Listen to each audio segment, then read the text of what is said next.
Hello to all. My name is Robin Hunter, and I'm here today to speak to you about my experience in the field of sport as a female. I'm an athletic therapist by trade, and I realize that this may not be quite a familiar title to some people, so I'll start by going over some of the responsibilities and how we differ from physical therapists. Our job as athletic therapists can mean a lot of things, but our specialty is working with teams or athletic individuals in particular. This can be high level, recreational, it can mean adults, it can mean children. Either way, this whole realm of sport is where we tend to base ourselves a little bit more. Our responsibilities span from first responders, meaning immediate care for acute injuries, such as running out onto the ice or the field to evaluate the injured player and determine whether it's safe for them to get off alone with assistance or if further equipment is needed to remove them if it isn't safe for us to move them on their own. So in that case, we'd need to bring out the stretcher, the board, and go through the whole process of boarding the athlete. That is only the beginning of the job, though. We tend to work very closely with our team doctors in all phases of injury, really. So from the acute phase where the initial injury happens, and then moving through the rehab process as well.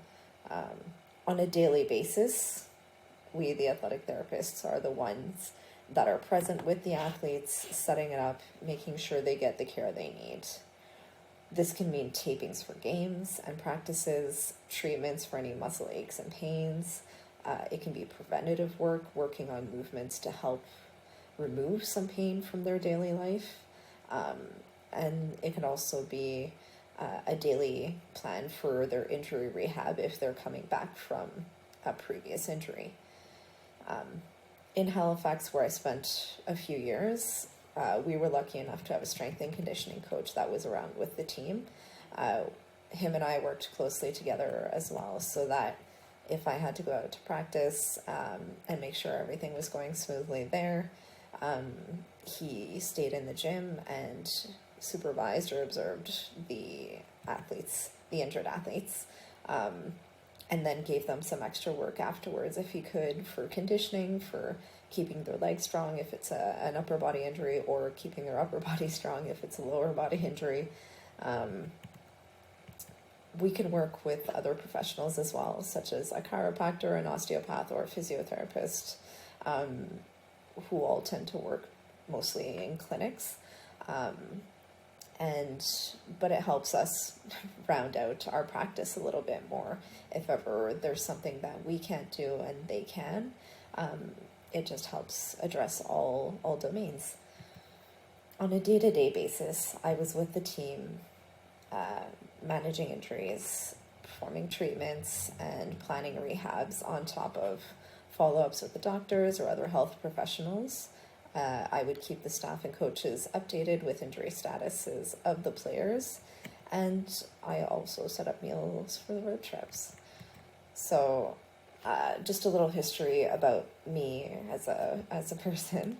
I personally grew up playing sports, a wide variety of them, from gymnastics as a child to team handball in high school, and then I got into rugby as well. Eventually, when it came time to decide and focus a little bit more on one sport, I started playing varsity rugby in university.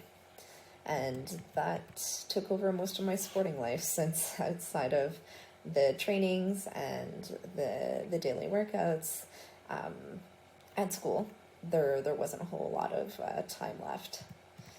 I had the privilege of being able to compete for a spot nationally in the Canadian program, and later on I was lucky enough to take part in a couple of international tours with a traveling team for rugby sevens. I feel like my time and effort in high-level sports has helped me understand the athletes I work with today, It gives me a good base to help relate to them, know how they may feel sometimes, and also being in sports my whole life, I've always loved the team sports environment, and that's basically what's driven me towards athletic therapy my whole life. It's given me the chance to be able to do what I love on a daily basis with a variety of different level of athletes. Concordia University is where I applied and completed my studies. I graduated from Concordia University with a diploma in exercise science with a specialization in athletic therapy. During my time in the program, we have internships to complete in order to accumulate hours and experience before we finish. During this time, we work under certified athletic therapists that supervise our work and help us along, and obviously help us learn in the process. A lot of my time during my internships was spent with football teams. Not only with football, but it seemed to be the majority of my hours initially. The way my supervisor saw it was that it was great that the experience that I had with rugby, I would be able to transfer the knowledge with the agility, the speed on turf or grass fields, the high impact forces that come from both sports. It was all familiar to me. I'll admit I was nervous initially about fitting in with a large group of very large men, and I'm a short, smaller sized woman. My thoughts were a little along the lines of, are they going to look at me and expect that I can do the job? Are they going to look at me and try and avoid me because they may think that I can't do it properly? But at the end of the day, I was excited to get involved and be a part of everything. So the nerves gradually became a bit of a driver behind my motivation, behind me, and I do enjoy football as a sport, the high energy that comes with it, and I figured as long as I'm confident in what I'm doing and doing everything that I need to do and doing it properly, why wouldn't they accept me? So in a very simplified version, that kind of became my mantra and my mentality whenever I was going into a new environment that I wasn't familiar with, and so far it's worked very well for me. So I worked with a few football teams throughout my internships. I really enjoyed the teams and the environment. They all welcomed me in without issue, which was huge. There was never one that skipped my table for tapings or avoided me for rehab work because they thought I wasn't able to do the job. It was very exciting to go through and to start my working experience that way. And surely enough, as my supervisor thought, the transfer of knowledge from rugby to football did make sense to me, and it made it easier for me to be creative and come up with different ideas for rehab programs, or understand the forces when contact points happened and injuries came out of those. So all in all, a pretty positive experience. At the end of my university, I was able to help out with some CFL training camp, with a CFL training camp with the Alouettes. It was quite the experience. Very long days. They started at 5 a.m. so that we could get up, get going, get the clinic ready, get ourselves ready, and players started rolling at around 6 a.m. For tapings. Practices started at 8, meetings beforehand, and they had 2 practices a day, plus workouts, plus treatments. And so those days usually didn't end till around 7 or 8 p.m., depending on how busy it was. Even at this level, I was pleasantly surprised to feel welcome and involved. We were a couple female interns and a few male. But the therapy staff brought us in to help out with the high volume during training camps. We all pitched in equally. We all did a variety of different tasks. Some days we were filling bottles, some days we were taping players. We all took our turns, and everybody got the same experience out of it. Naturally, from all my football experience leading up to my certification, I was always under the impression that I'd continue in football, and I was very happy to do so. But as soon as I graduated, different sporting activities came my way. So my first big team experience after I graduated, or opportunity that I should say, that came up with was the women's hockey team known today as Les Canadiennes. They were an amazing group of inspiring, strong, talented women to work with. They helped me learn a lot about the sport and injuries that came with it, since I hadn't worked a whole lot of hockey before, and I also had never played the sport either. So the only downside was the unfortunate truth of many females teams, even in high levels. They were only part-time, so those years were a lot of running around and working in 3 or even 4 different places to piece it all together for myself. But the even more unfortunate reality was that a lot of these girls were in the same boat I was. They were the athletes, and yet at least 90% of the players in the room had a full-time job or a couple part-time jobs on top of being a pro athlete in female hockey. And there were a good number of players in the national program those years too. Therefore, their days would be to work all day and then show up at practices 2-3 times a week at 8:30 for a 9:30 p.m. practice. They wouldn't get out of that rink until at least 11:30, let alone get home late, and then have to be back at work the next morning for 7 or 8 a.m., all depending on their schedules. If ever the team had to travel on a weekday for a game, they took vacation days to make sure that they could be there and not miss anything. So despite all these issues and downfalls that they had to fight and persevere through, they always showed up at the rink, happy, thankful to be there, thankful to be playing, and ready to compete. It was incredible to see, and I enjoyed every bit of my experience with those girls. I understand that there are differences in budgets with different programs, and popularity between the men's and the women's, but when you work with them, it's very sad to see how much these girls put in, how talented they are, and they have every ounce of drive and determination that men's teams and players do, and they get a lot less in return, unfortunately. Even today, you'll still see some differences between how they run the women's programs versus the men's programs.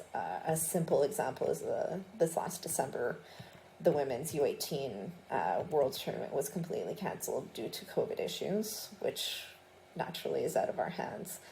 But they didn't hesitate to start the men's junior tournament, which was very shortly after they completely canceled that women's tournament. And under the same circumstances, the same rules didn't apply.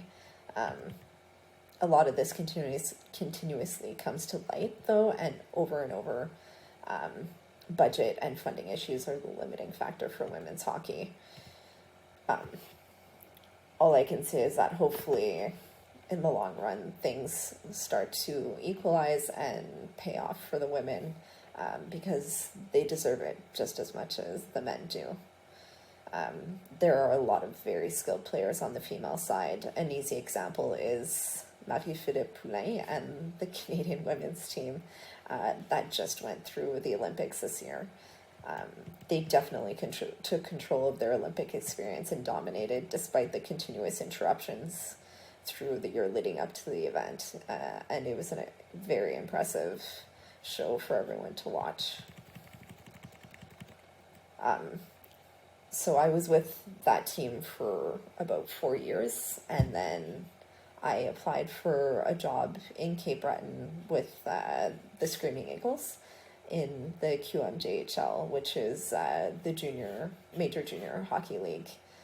Um, I was lucky enough to receive to get the job, and this meant that it would be my first full-time athletic therapist work without having to run around to 2 or 3 different teams or clinics or gyms for that matter. I had the pleasure of working 2 full seasons in Cape Breton. Everyone is very welcoming there. They're a small market team, and the town was very excited about the Eagles and backed the team a lot, which was nice. My days were filled with hockey from morning to night, so there wasn't too much time to miss home. The therapists in the league were also very welcoming. It was easy to make friends with everyone so that you had a pretty good network behind you right away. So if ever you had a long day or needed to vent after a tough one, they were always there to help out, and even coworkers, other coaches, other individuals in the organization were also very friendly and very available. After my second season in Cape Breton, I heard about an opening in Halifax for the athletic therapy job there.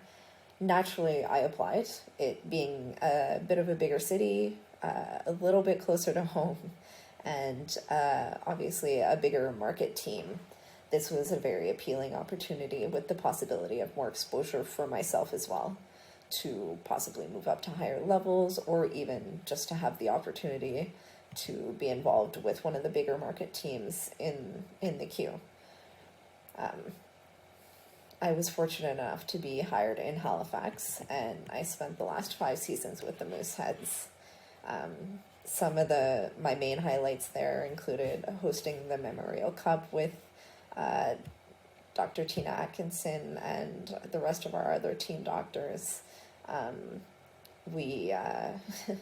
There was a lot of work and effort that went into it, but it was quite the extraordinary experience in the end.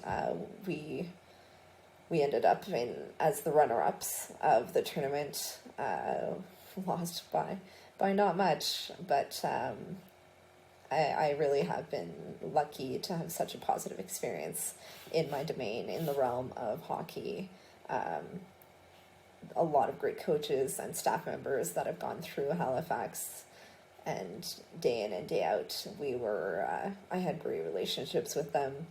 No one ever questioned me simply because I was a woman. So a lot of those, I have to thank a lot of those people for making my time there wonderful, and they provided me with a lot of great memories and experiences that I will no doubt continue adding to. One thing I will say, though, is as a woman working in, I guess, what we would call a man's world, even if I never felt discriminated, I do think that you need to have thick skin and be able to stand up for yourself. Working alongside a lot of these people isn't always easy, especially when you have to walk into the coach's office or the GM's office and take players off the board.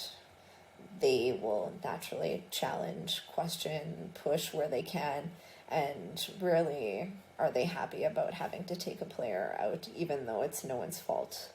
But at the end of the day, this happens to male therapists just as much as it does to female therapists. The players may even push and question your decision, especially when it means removing them from play, but for an undetermined amount of time, or even if they're making a return to play and trying to shorten the amount of time that they have until they're back on the ice. But this is, again, more due to them just being athletes and wanting to be back out and playing than it is because I'm a woman. The only thing I could mention is that I may have had to deal with a little bit more pushing or encouraging or questioning, simply because I'm not the loudest individual in the environment. I'm nice, I'm kind of quiet sometimes, so this could lead to people believing that I have a bit of a softer character, and that I could be persuaded, or that I'm not as hard on the players. But at the end of the day, I push the players when I can, and I stick to my opinions, and I've never changed my approach because of this. You will always be challenged by coaches, management, or even players. They will always want to play, or want them to play. It's only natural. It's a part of sport. But I was always open to discussions with all these individuals to express myself, to explain the details and the ins and outs of why I was making those decisions. And at the end of the day, we always all ended back on the same page, to do what is best and safest for the players. I feel privileged to have never felt discriminated for being a woman in the hockey world, nor did I feel limited either within the realm of junior hockey. I say this because I have heard some stories, unfortunately, that were not as positive as mine. Some females have had to deal with the coaches not respecting their opinions simply because they're a woman, and they don't feel like they belong in a room full of men, which is absurd, in my opinion. It's hard to believe that this still happens, but when you hear those stories, there's no denying that it can still be an issue. Moving forward, I do truly believe that those kinds of coaches or people will get pushed aside if they can't change their mentality and grow with the times. Then there's no room for individuals like that in the world that we're in today. Opportunities are growing daily, and if they can't adjust to the changes, I think teams will move on without them. Even I'm inspired by all the female presence in sports showing up these days.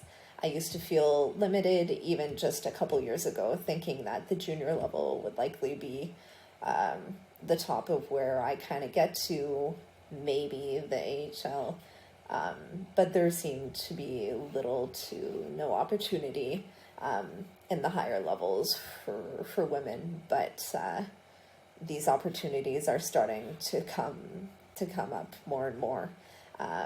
As we all see, more women are appearing in the hockey world, even in management levels in the NHL, which is so impressive. Whether we like to admit it or not, hockey has a history of being a bit of a man's world. Now that we are seeing, but now we are seeing Vancouver just hiring a female assistant GM. Seattle has a female director of hockey operations, and many other female faces are popping up in the NHL teams each year as scouts, player development personnel, and even more as female broadcasters on TV. And this is just in the realm of hockey. Even more in football and baseball have been showing up as well, which is so encouraging and inspiring. Even about a month ago or 2 months ago, there was actually a female therapist filling in on the bench for the LA Kings during one of their regular season games this year. This was the first time that a female has been seen on an NHL bench in the last 20 years since the first time it happened. She's currently the full-time head therapist for their AHL team, which is also an amazing thing to see. It shows that more women are getting involved in those positions at a variety of levels. So many good things are brewing for women, and more opportunities are coming up, which is so wonderful and exciting for the future of women in sport. I can't wait to keep making strides myself and seeing all these other women continue to grow in these positions as well.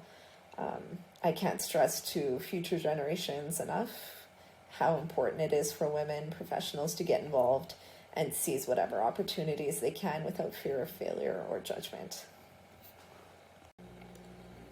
Lastly, I would just like to thank everyone for their time and attention, for listening to my story for today, and for doing such great work promoting women in sport.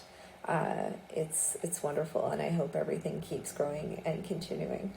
All the best, and good luck to everybody.